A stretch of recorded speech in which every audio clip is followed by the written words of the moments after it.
নামাজ ছেড়ে দিয়েছো, তওবা করো, মাফ করে দেবো। জেনা করেছো, তওবা করো, মাফ করে দেবো। আকাশ সমান গুনাহ করেছো, তওবা করো, মাফ করে দেবো। আল্লাহু আকবার। শুধু তাই নয়, আল্লাহ বলেন বান্দা যখনই তওবা করবি তোরে আমি পছন্দ করি। এত গুনাহ করার পর তুই যখন আমার সাথে তওবা করবি আমি তোরে পছন্দ করি। শুধু তাই নয়, আল্লাহ সুবহানাহু ওয়া তাআলা বলেন যারা মুতাতাহহিরিন, যারা পবিত্রতা অর্জন করে আল্লাহ তাদেরকে পছন্দ করেন। আমরা পবিত্রতা অর্জন করি কি দিয়ে? উযু দিয়ে।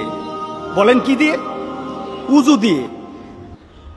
আমরা পবিত্রতা অর্জন করি তওবার মাধ্যমে। প্রথম এটা হলো আত্মার পরিশুদ্ধতা। আপনার দেহকে পরিশুদ্ধ করতে হবে, আত্মাকে পরিশুদ্ধ করতে হবে। আপনার আত্মাকে পবিত্র বানাবেন।